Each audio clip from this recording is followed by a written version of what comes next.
COVID-19 is the serious disease caused by the highly contagious coronavirus. It spreads so quickly because it takes several days to show symptoms, and most people won't even know they have it yet. This virus has the potential to make many of us sick with fever, coughing, or even resulting in death if we don't take drastic yet simple action. While researchers continue to develop a vaccine, there are things everyone can do to help slow its spread. Stay home, unless you have to go to the grocery store, pharmacy, or outside to exercise. Wash your hands frequently for at least 20 seconds, and practice social distancing. But what is social distancing? Well, it's just like it sounds. Distance yourself from others at all possible times.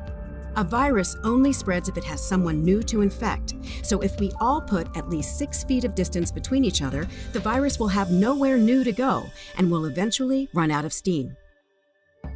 Following these rules is critical to protecting people with underlying health conditions, as well as the senior population. And keep in mind, this even includes our own grandparents. These at-risk groups have been hit hardest by the virus, and they need our help to stay safe. Look, we know this is a challenge, but if we want to stop this deadly virus in its tracks, we must practice social distancing. There are all kinds of ways to meet with your friends, family, and community virtually. Try video calling with your family, playing an online video game with friends, or even having a phone call with the people you know. The bottom line is this: COVID-19 isn't something we want to tangle with. If we all keep our hands clean and practice social distancing, we'll save each other's lives by giving the virus nowhere to go. And keep in mind, we may have to keep doing this for several more weeks to come. Stay home to stay safe, working together to live together, at a distance. It's up to all of us to stop the spread. Hello and welcome to the Talk with Tariro. Today on the program, we are looking at an issue to do with children, and that's the issue of our child protection. What exactly do we mean when we're talking about child protection? What are we saying? What are the key issues that pertains issues of our child protection? To help us in addressing that issue is Ronald Zemgayo. He is a social worker with Mashambanzo. We welcome you to the Talk with Tariro, Ronald.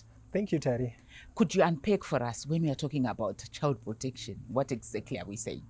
Okay, firstly, I will have to address who is really a child in Zimbabwe. Yes. Our constitution of 2013 clearly defines who a child is. A child is any person who is below the age of 18, that is in section 86 of the constitution.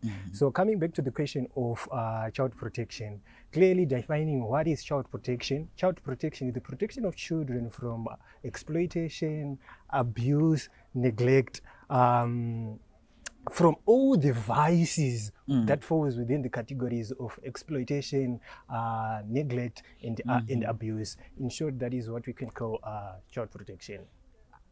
You've talked about issues of exploitation. You have talked about issues of abuse. Yes. And when we are talking about abuse, there are all different forms of abuse that children are being exposed to. I want to start off with the issue of exploitation. How can we protect children from exploitation? And when we are talking about exploitation, unpack it as well. Okay, in terms of protecting the children, first and foremost, we have to conscientize our communities on the rights and the responsibilities of children, because a child can be abused without knowing that I'm being abused. Yes. And a child needs to know the rights so that she can or he can report when an abuse happens. So basically, the first port of call is to capacitate the communities. When you're talking of the communities, we are talking of the children themselves, we are talking of the parents, the guardians, and the general community, from the religious leaders, from the schools, from all the authorities, even the community gatekeepers. Yes. So when you're talking of exploitation, this is taking advantage of children because of their psychological being, because of their physical stature. So normally we are taking advantage without them knowing, without even their consent and even the consent of the guardians and the parents. Yeah. Yes. And how do we protect them from exploitation? Basically, first and foremost, we have to capacitate them, especially on their rights. Yeah. We have to capacitate them, especially also on their responsibilities, because there is a connotation that we are mainly emphasizing On their rights, rights and without emphasizing the responsibilities. And you know, the moment parents hear the issue of saying rights, where a child tells me, you're in my house and you're telling me, I've got rights. And I'll say to you, what form of rights are you talking about? It's a So bloodbath. yeah, it's always an issue with parents. So I would want you to really enlighten parents. When we are talking about rights, we are not saying a child is disobeying you as a parent within the home. Yes. But we are saying we need to protect our children from this exploitation, from this abuse that can happen. Yes, definitely. Because first and foremost, the issue of rights, Tari, it says the standards of welfare for children. Yes. This is what we expect children to get. It's like the right to health, a right to education, a right to life. Yes. These are basics. These are basics. It doesn't even take away anything from the parents to give children their basic right to health, basic right to life, basic right to education. Because what we need to understand, these are fundamentals. This is an entitlement. No matter what, whether the child is misbehaving, whether the child is doing what, it's still his or her fundamental entitlement. Yes. One of the issues that you talked about is the issue of protecting children from abuse. Yes. And abuse, unfortunately, is quite rampant. Quite. And when I'm yes. talking about abuse, it's all forms of abuse. Yes. Worryingly is the issue of rape for me, of both boys and girls in Zimbabwe. Definitely. When we are talking about child protection, what are you doing pertaining abuse? First and foremost, we've been capacitating the communities, as I alluded earlier. We've also advocated that the laws within the country of Zimbabwe, they should be realigned to the constitution, because currently our laws, they don't speak the same language. We have the issue of the what we call, you know, when you report your case to the police, they have their own specifics on how they deal with the case. Yeah. And currently in Zimbabwe, you know, when you report that your child has slept with an adult, we are saying at 18 at the constitution, but at the police level, it's still at 16. Yeah. And it's some, they say a child at 12 years can give consent to have sexual intercourse. But we are saying, let all these laws speak to the constitution. Let them be realigned to the constitution, so that the laws can protect all the children within Zimbabwe. And secondly, we are also capacitating our communities to speak up against each and every form of abuse. Yes. No matter he or she is your biological child or you are related to. Yeah. All children, it's our collective responsibility as Zimbabwe to speak against this rampant issue of abuse. And I still want to go back to the issue of abuse, and I'm glad that you are talking about the need to empower even the communities, because when you are looking at issues of say, for example, rape that I've talked about, rape even is perpetrated by even a father. Yes, a brother, a relative, and you find communities, families trying to protect a perpetrator, because no, you can't report your father, you can't report your brother, or you can't report your uncle. But it's happening within the communities. Definitely. How best can we deal with that? This is something that is rampant. Yes, definitely. And statistically, they normally say the perpetrator of sexual abuse is never a stranger. Yes. Meaning to say he's somebody who is well known within the family, who is gained the trust of the victim. So normally we say we capacitate all the members within the community, within the family system, to speak up against abuse, not to hide the case within the family. Yeah. Secondly, we try to capacitate even women, mainly economically, so that they do not depend entirely on the male figure. Because what makes people to shun away from reporting, especially if the perpetrator is the male figure? They say he's the breadwinner. Yes. If we report him, how are we going to survive? So firstly and foremost, we are trying to capacitate women economically so that they can look after themselves independently of men. So we give them, we capacitate them through business enterprises,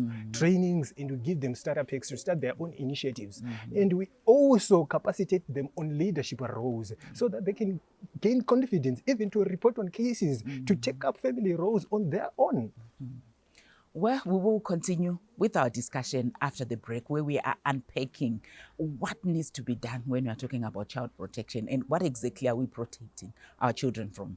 Join us after the break.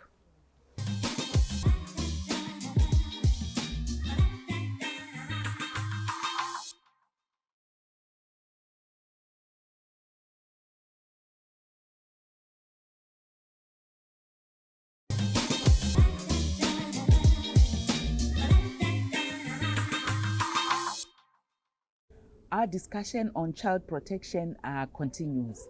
In the first segment, we unpacked the different forms of abuse, exploitation that happen to children that we need to ensure we protect them from. And as communities, we have a critical role to play. As families, we also have a critical role to play. Often we are always tempted to expect organizations, to expect the government to be doing something in terms of protecting our children. But from what we heard from Mashambanzo, as families, as parents, even as adults, we have a role to play in ensuring that we protect our children from all forms of abuse, from all forms of exploitation. What I would want to then find out from you, Ronald, is when you're looking at child protection activities, what would be those? As Mashambanzo, we have so many activities that we do in terms of child protection. First and foremost, we capacitate community structures. Like these are the first port of call within their communities. They refer the vulnerable or the abused children to different other stakeholders. They also capacitate other children, other family members on the rights and the responsibilities of children. They also capacitate other community members on positive parenting methods, because we are trying to bridge the gap on generational gap between children and parents, which is mainly a source of neglect, which is mainly the source of abuse within the communities also. We also have radio awareness programs. We also have TV awareness programs. We also have mobile road shows within the communities, whereby we conscientize our communities on the rights and the responsibilities, on the different referral pathways within Zimbabwe. We also capacitate communities on positive parenting also within the communities. We also give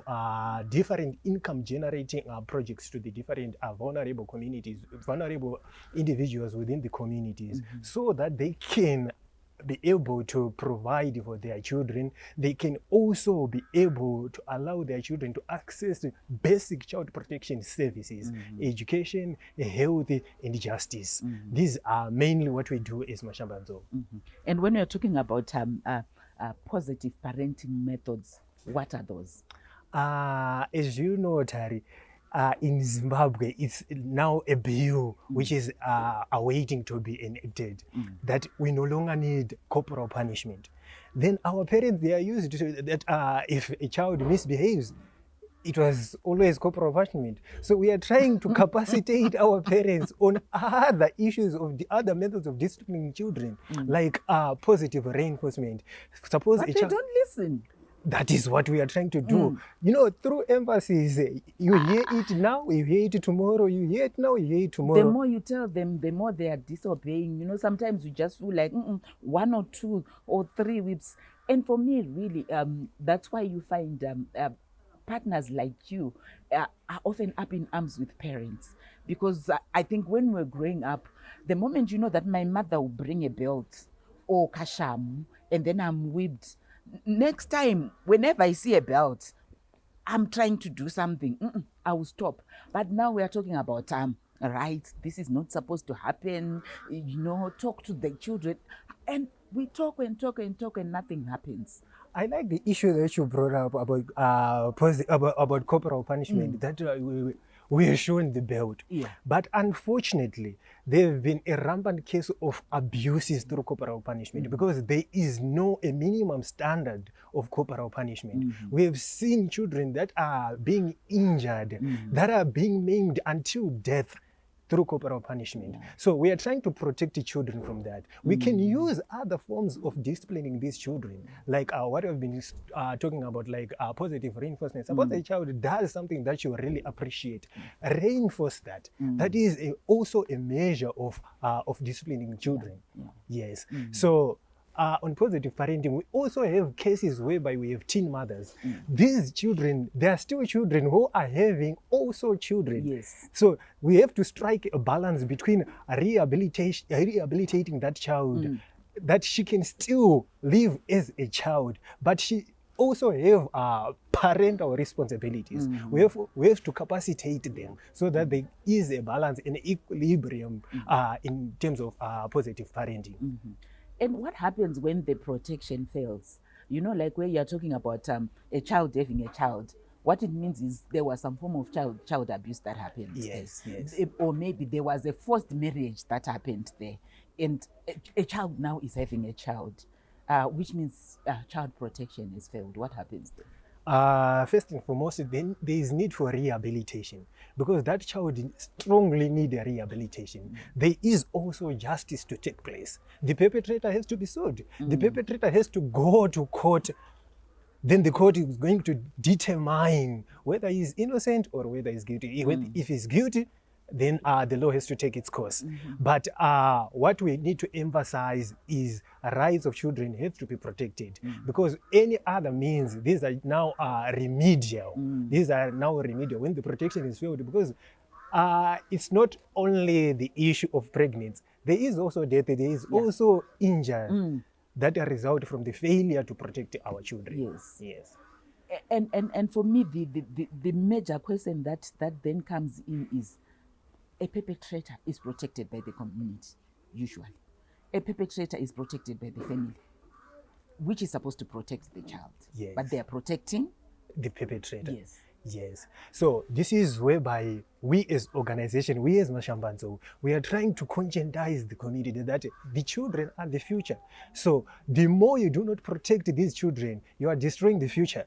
So let us all speak with one language, that let us protect these children from abuse. Let us capacitate the communities to speak against the evil structure of abuse.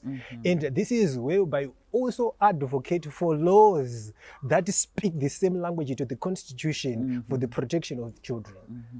Well, we are hearing that the language that we should be speaking is the language that protects the child. We all need to find a common ground in terms of making sure that our children are protected from any forms of abuse, from anything that brings harm to them. Join us after the break.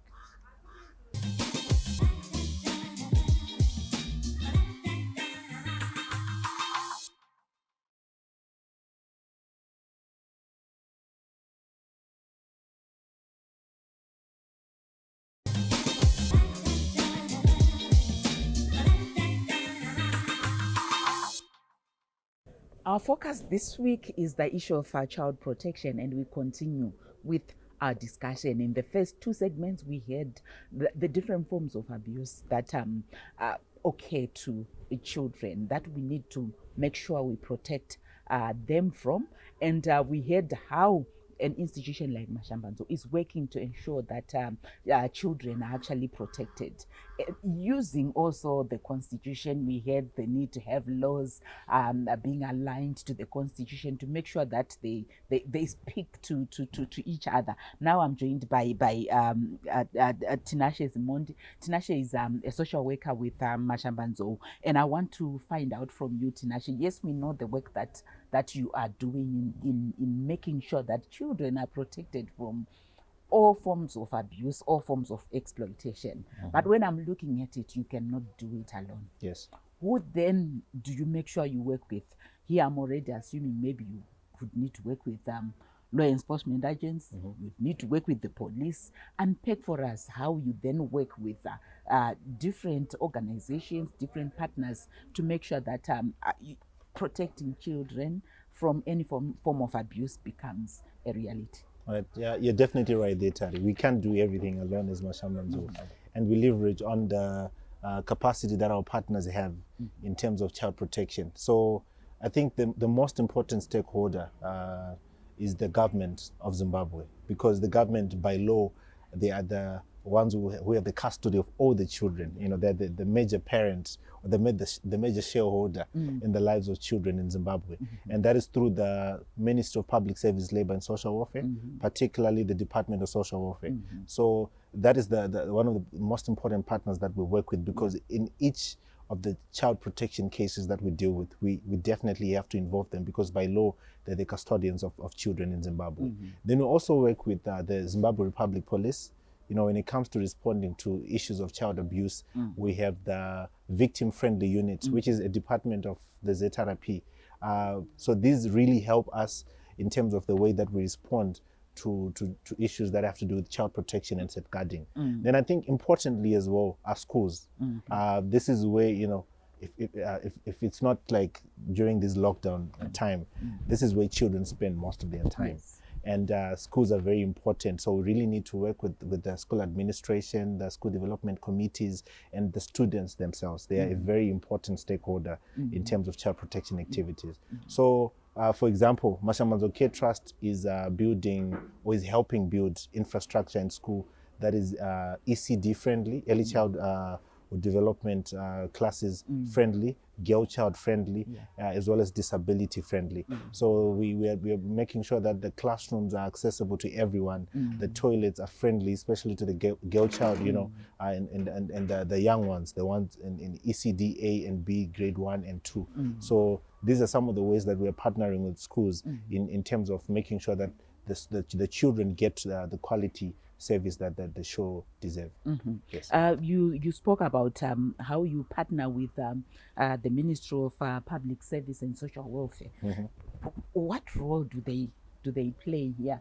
Because you often hear people saying, I tried to go there and then I had these challenges. We just want to enlighten our viewers in terms of when you're looking at child protection, how is ministry coming in and working with you to then achieve that goal of protecting children? Okay, so I think, you know, there are a lot of non-governmental organizations right now.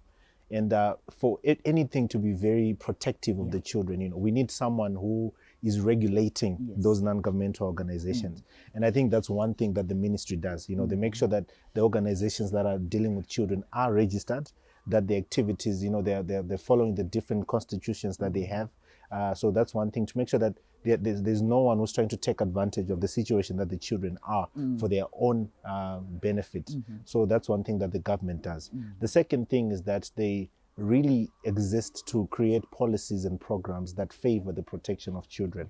So we need the government, because they're the ones that enact laws, they enact policies. And in terms of child protection, that is a very important component, because as long as we have a policy maybe that says or that disempowers children, you know, we need someone on our side who makes sure that they advocate for that and their voice is actually heard.